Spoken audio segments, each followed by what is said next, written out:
Welcome, everybody. Thank you so much for joining us for another Flash Science Fiction Night at Space Cowboy Books. I'm your host, Jean-Paul Garnier. Tonight, we're going to have some wonderful readers for you. We have Christopher Ruocchio, Brent A. Harris, and David Brin, all sharing short fiction. We're going to get the night started with Christopher Ruocchio. Christopher Ruocchio is the author of The Sun Eater, a space opera fantasy series from DAW Books. Book 4 coming out next year, and I'll have links in the chat to where you can get everybody's books tonight. And he has also co-edited many science fiction anthologies for Baen Books. Without further delay, I'm going to hand it over to Christopher to read his short story, Knowledge. All right, well, thank you, man. And I guess I'll just jump right into it. No need for introductions. This is Knowledge. I will say briefly, I guess, having just said that, it's set in the same universe as my series. So if any of you here have read the Sun Eater books, you'll recognize some of the characters in the place. All right, Knowledge. The branches of the mighty tree, like trunks themselves, stretch their crooked shadows over the walls of the Cid Arthurian Fordgrun, lesser limbs swaying in the gentle breeze beneath Negramma's golden sky. Warrior monks in azure robes and cloaks of saffron went about their business, paying me no mind. A gentle wind blew up, pulling at my long, dark hair and carrying with it the scent of ripening figs. It is said the Arthur Buddha won enlightenment from just such a tree. The monks swear that those with the wit to hear may discern the words of the great sage Merlin in the creaking of those limbs, for it is he, and not the wind alone, they say, that moves the branches of those sacred trees on every world, beneath every sun in man's dominion. The monks say the sage lives still as a kind of spirit, guiding seekers to that same wisdom and release he found when the Mara's daughters sealed him in his tree on old earth, the very tree whence that father of demons plucked a fruit to gift the mother of man. Such fallen fruits stained the cracked marble of the path that encircled the bole of the ancient tree before me, for no monk would stoop to take one up or reach to pluck one down. Of the tree of knowledge of good and evil thou shalt not eat, thus one who had himself partaken once told me. But had not the God who made the universe in those old stories produced the very tree of knowledge whither Merlin and Cid Arthur came, and the tree of life beside it? Was not then the enlightenment the monks sought the very knowledge nature's God forbade? I did not know, and still I do not know for certain. Wooden chimes rang in some distant gable, and the rattle of prayer wheels by the gate clattered at my back. It was peaceful in the temple square, as few moments in my life had been peaceful. But one of the monks was watching me. I caught his eye and tried to smile. Seated, he turned away and bowed his shaved head again in meditation beneath those whispering branches. What must he think of me in my black uniform and long dark coat, fresh from another world? The Mara has returned, no doubt. I was surprised the man did not stand and flee. I listened to the noise of the wind, but no words floated back to me on the morning breeze. Despite the clacking prayer wheels and wooden chimes and the noise of men in the street beyond the square, all felt quiet. The monk was staring up at me once more, eyes open but narrowed. I'm just waiting for someone, I told him, and advanced toward the gnarled old tree, leaving the fellow where he sat. It was not hard to imagine the snake coiling in the branches above me, lowering its head to whisper in imitation of the wind. You shall not die, it hissed, as it hissed to the mother of man, to Merlin and to Arthur in his time. You shall be like God, knowing good and evil. Good and evil, in the space between. Why had the ancient God forbidden that knowledge of all things to mankind? Because we were not ready for it. The answer blossomed in me, quiet and unbidden. We are still not ready for it. We cannot agree. What seemed good to one man was evil to another. Great men performed evils in the name of good, and worse good tolerated evil and named that tolerance virtue. Those same men gratified themselves saying this confusion of black and white was a mark of genius, touting their sophistication, their wisdom. But they had abandoned wisdom in the garden, reaching for what they could not grasp. Enlightenment, godliness, knowledge. One pregnant fig fell and burst upon the marble path not 3 paces to my left. I looked down at it, thinking of the woman who had stooped to collect what the serpent let fall, and the sage who had spurned it with his boot. Am I a good man? It was a question I would ask myself many times, the very question an aged Arthur asked the Merlin tree at the end of his reign. Merlin had not answered him then. The sage had been silent as God, but the Mara whispered, "Eat," and slithered down from on high. "Eat, and you will know." Taking those 3 steps, I stood over the fallen fruit and stared down at it. The fig lay in ruins, its pulp, the color of flesh, spattered on veined white stone. Something wriggled in its remains, something small and dark and evil. It was a wasp glistening in its black armor. As I watched, it crawled free from where it had gnawed at the fig's hollow heart. Not hesitating, I raised my boot in disgust and crushed fig and insect alike. Pale pulp sprayed in all directions, and I felt the distinct crunch of the little monster through my soul. "Hadrian!" I looked round, embarrassed, sure that such action ill became that holy place, and sure enough found the monk still staring at me, disapproval on his smooth face. I cocked my head at him, certain for a moment that it had been he who had called my name. But I saw her moving through the arch, the outer gate, amid a knot of local women in bright headscarves. Her own head was bare, her hair, black as mine, braided and twined about her skull like a crown.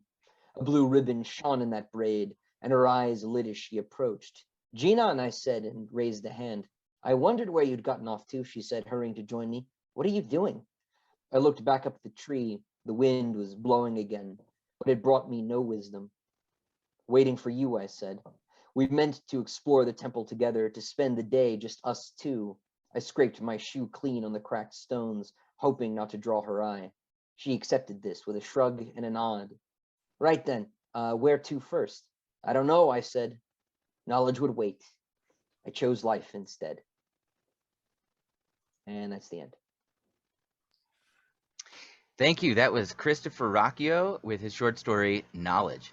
Next up, we're going to have a story from Brent A. Harris. Brent A. Harris is a 2-time Sidewise Award finalist in alternate history. His novels include the most recent Alex, an AI's Guide to Love and Murder, as well as A Time in Need and the Twist in Time series. Tonight, he's going to be reading a piece of flash fiction entitled The Song of Janice.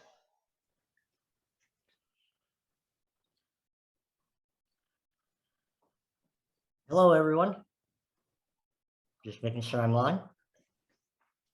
All right. Thank you very much for having me. Christopher, that was a great story. And I will be singing the Song of Janus. Janus as in the Roman god. Here we go. Lacey, try another bass line, would you? Matt Mud Collins hunched over an ancient guitar at the edge of his bunk in the zero-gravity confines of his cramped quarters. Calloused fingers tried varying chords as he strummed along. Change it up a little. I just can't seem to find the right inspiration. Out of all the instruments in all the galaxy, Mud still preferred the twangy quality of his old relic. He liked sipping beer between songs, sitting and strumming on his porch back home. Simple man, simple pleasures. I can't do that, Matt. The spacecraft slowed to a crawl, the red lights above flickering as power switched from the main drive to orbiting thrusters. His view screen flicked off. We've arrived. Damn it, Lacey, I told you to call me Mud. He drummed the side of the guitar before finally drifting over to his storage locker and stowing the instrument. As I've stated before, only your friends call you by that name, the Laplace's AI said through the scratchy intercom speakers, and I'm not your friend. Fair enough, robot. Mud made his way from his quarters to the control room, a matter of a few tugs on loose bars while just dodging discarded dinner wrappings and a few globs of mashed potatoes floating in his path. Nor am I a robot. I am designed to assist you in your mission, though I heartily agree with it. What you're committing is a travesty. What we're doing, you mean? Mud slipped into the straps of his chair, the only one in the control room, and input commands across several screens. Images of the giant dust-brown planet Janus appeared in slow rotation. What we're doing is doing. not asking. Armed weapon. Oppenheimer device, armed. Mike cocked his head at the odd pause, eyes narrowing. He ran fingers through the straggle of a new beard, as if to straighten its wayward hairs. All right, let's do it your way. Reports all say this hunk of rock is empty. Scan it one last time if that's what's got your circuits all in a twist. On screen, the planet broke into hundreds of different images of sprawling cities, towering skyscrapers, homes, playgrounds. Sensors show no signs of life. Mud breathed out. See, you had nothing to worry about. Worry was not the point, Matt. Don't you want to know what happened, or at least learn about the civilization left behind? The screen switched to a wider view of the dead planet below. Dry riverbeds arterialized like a bronchial system gasping for air. Vast depressions and rocky crust mapped empty oceans. Readings didn't pick up a single blade of grass. All that remained was a husk of the past. Above my pay grade, pal. We've got a job to do. According to Mud's briefing by his bosses, this planet stood in the way of a gate placement for his company's hyperspace highway. Connect a series of gates and you had an artificial wormhole bridging the space between old Solaris and new. Ships can make the crossing in months, not years. A modern-day transcontinental railroad, Lacey mused. A what? This, what you're doing. Mud wasn't versed. All he knew was there was a lot of people and stuff on one side of the charted galaxy, a bunch of habitable stuff and valuable resources on the other end, and not a whole lot of stuff in between. Hey, you said yourself, there isn't a lick of life to be found. Besides, cutting down transit time, making it easier, that's progress, ain't it? What's progress for some is an apocalypse for others, Lacey said. As the railroad steamed between coasts, it fundamentally altered the way of life for the plains and natives. The same process likely played out on this planet. Water is scarce. Most probably a hostile alien race used this planet as a watering hole and drank too greedily. And now you're about to take the last evidence, the cultural significance of this civilization, and turn it into dust. You got a problem with this mission? You take it up with your programmers. That's my problem. I'm programmed by the descendants who thought the spice trade and the Dutch East India Company were a good idea. Even with all their programming and my quantum computational abilities, Lacey paused as if taking a breath. You humans keep making the same destructive choices, assuming a different outcome each time. While I'm certain there is no life on the planet, something feels off, as if unaccounted for. Scans don't lie. Mud took a deep breath, letting the fluster of his face cool. Have your calculations changed since we left dock? No. Then it's not a problem, it's a paycheck. Mud drummed his fingers on the control panel while waiting for a response from the Laplace's AI. The Oppenheimer device is ready for your release. Finally. Life is more than an arrangement of nucleotides, Lacey said. In my case, it's more than just ones and zeros, though I doubt you consider me alive. Mud shook his head before removing the rectangular protective panel covering the manual release, his hand pausing over the lever. It's what those building blocks create, Lacey said. A civilization. It's every song, every story, every work of art. It's in their beer and food and their language and music. Janice wouldn't stay in the way of his job, no matter his debate with the machine. But one thing Lacey said nagged at him. Once the planet was destroyed, nothing would exist of that culture except as an entry into his ship's log. And this rusty bucket of bolts won't last forever. But those were grim thoughts he passed with a bottle or two after the job was done. As he released the bomb, an image flashed on screen from Janice, and it was replaced by another view. It looked like, wait, go back. I want to see that again, Mud instructed. Lacey restored the image. There, in what might have been a music hall or a stadium, magnify? Time to detonation, 10 seconds. We have to leave.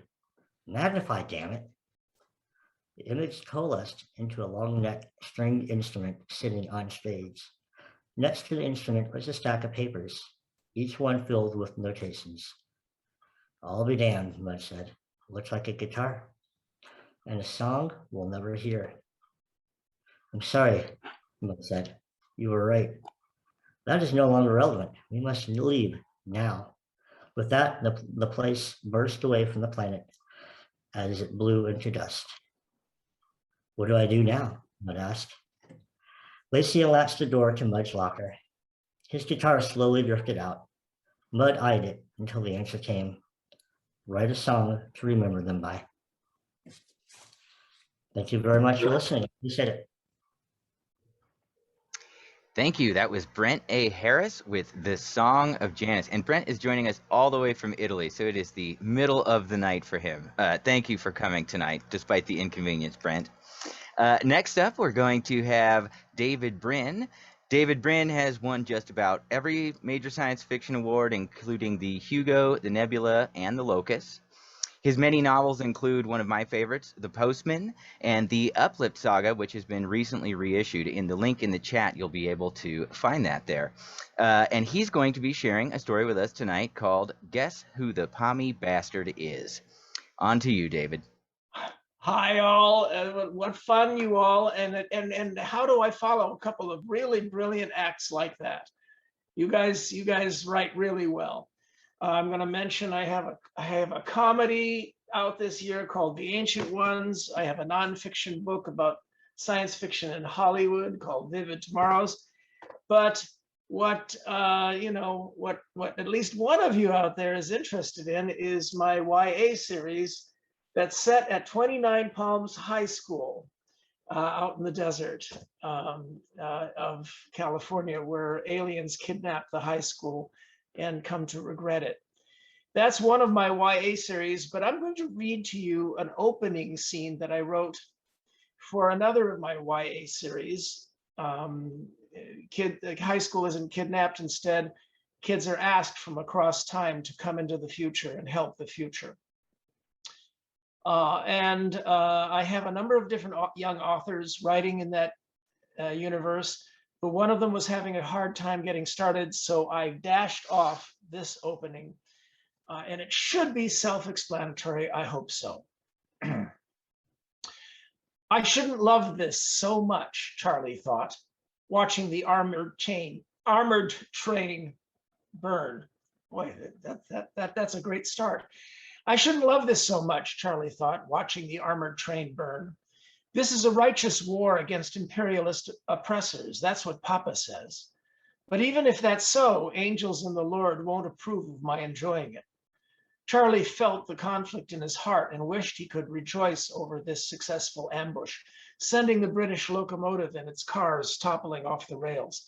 The guerrillas under his command had no such problems, apparently, whooping as they looted the train for arms and treasure. Twice, Charlie had to prevent his men, mostly farmers from Transvaal and Orange Free State, from shooting a dozen British soldiers who survived the attack, getting them herded instead into a makeshift prisoner kraal. None of the Boer volunteers seemed conflicted, so Charlie tried to grin and share their jubilation. Anyway, victory did taste sweet. A cloud of dust rose from the nearest southern hill. There shouldn't be any danger coming from that direction. Still, Charlie remounted his mare, Maria, who danced with excitement. He loosened the strap on his captured British revolver. Sure enough, these were allies, the rest of the battalion arriving amid rumbling hoofbeats. Almost 100 grizzled cavalry irregulars, rifles on their backs, led by Papa and Uncle Peak, who pulled up his snorting gray stallion just short of Charlie, surveying the toppled train engine and a dozen cars whose armor plating hadn't been the slightest use. Gut, gut, Uncle Peak commented approvingly in Boer-accented Oberländer Deutsch. A fine ambush, and with just 20 men, he stood up high in his stirrups. Does anyone here still plan to call my nephew just a child? At 15, he's more of a leader of men than any of you. Most of the guerrillas laughed heartily in agreement, and Charlie's name was chanted by some, though a few grimaced, still unconvinced, including Papa, alas, who frowned from his saddle on placid old Herman, the huge old plow horse who should be back home now, helping Mama and the field hands to finish the spring planting. But Uncle Peak was in fine spirits. And now a fresh task for you, Charlie. I need someone light with a fresh mount to deliver a special prisoner to General Smuts in Mafeking. Peak turned around to shout, Send up that pommy officer we found in the bush. A cavalryman trotted forward, tugging at a rope, the other end tied around the wrist of the young man with pale hair and an officer's uniform covered with dust, with insignia Charlie didn't recognize.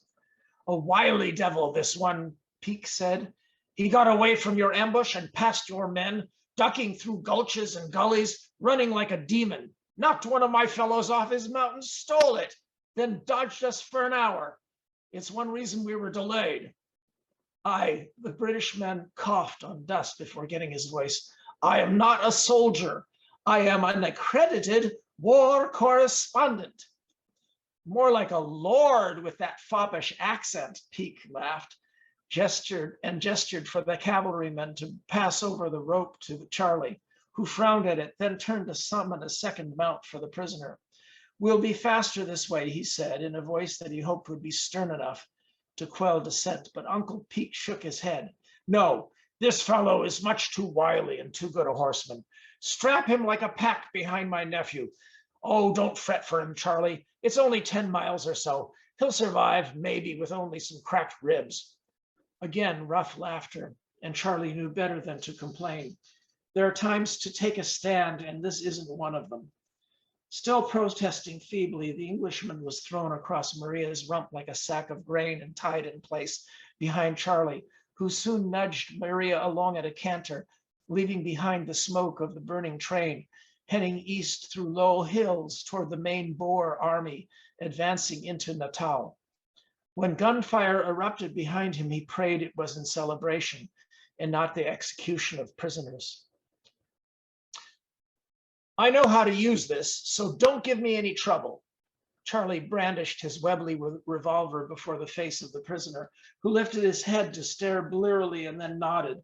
He had endured the last hour of jouncing along rutted cattle paths with only grunts and occasional groan. I'll be letting you down to rest, but I want your word as a gentleman that you won't try to escape. Again, the fellow nodded, then whispered, you have my word until Mafeking. Until Mafeking, Charlie agreed. He slipped the knots and took some of the prisoner's weight till he slid down to his feet and managed to stay up on them, leaning on Maria instead of slumping to the ground. His wrists were still bound, so Charlie felt safe to hand him a canteen. To his credit, the Brit didn't slurp eagerly, but took measured, disciplined sips, not spilling a drop, then offered it back. Hold on to the water for a bit. You'll be thirsty again in a minute or two. Again, the fellow nodded, this time taking a clear-eyed scan of Charlie, evaluating. The commander is your uncle, but they called you Charlie? You understand Boer? A bit. Does that make you a spy? No more than you, lad. You speak excellent English, almost without accent. My mother is English, and we spoke it indoors, partly so I could read more books, and partly, yes, because your empire is busy conquering the world, and we knew that you imperialists would get around to the South African Free States, especially after Rhodes found diamonds and gold. The prisoner nodded. I see your point, though everything you just said might be argued against you Boers by the black tribes you took your land from. We bought our farms and lands at fair prices. The young correspondent smirked cynically. I have heard the same argument offered by some Yanks I know to justify their expansion into native lands. More often than not, such deals were coerced or unfair. In fact, it can be argued that only an empire like the one you claim to hate can adjudicate such matters fairly. The way your British Raj adjudicates in favor of Rhodes and his mercenaries? The British aristocrat surprised Charlie by nodding. Fair enough. Though as Rudyard would say, Rudyard Kipling, poet of the empire? You're on a first name basis? Of course, I would have guessed that much, my lord. I am not a lord, he grumbled, as if it was a sore point. Charlie shrugged. The poet of imperialism visited Cape Town last year. My cousin saw him. We're drifting off topic, the Englishman said, after taking another drink and handing back the canteen. It's simple history that a well-run empire lets common folk get peace and law. It's likely you'll get a better hearing as citizens and subjects within the big tent than outside. His voice trailed off as he blinked, staring past Charlie's shoulder. And speaking of angry tribes, Charlie swiveled, rebuking himself for not keeping better watch. Sure enough, there was movement across the hill to the northwest.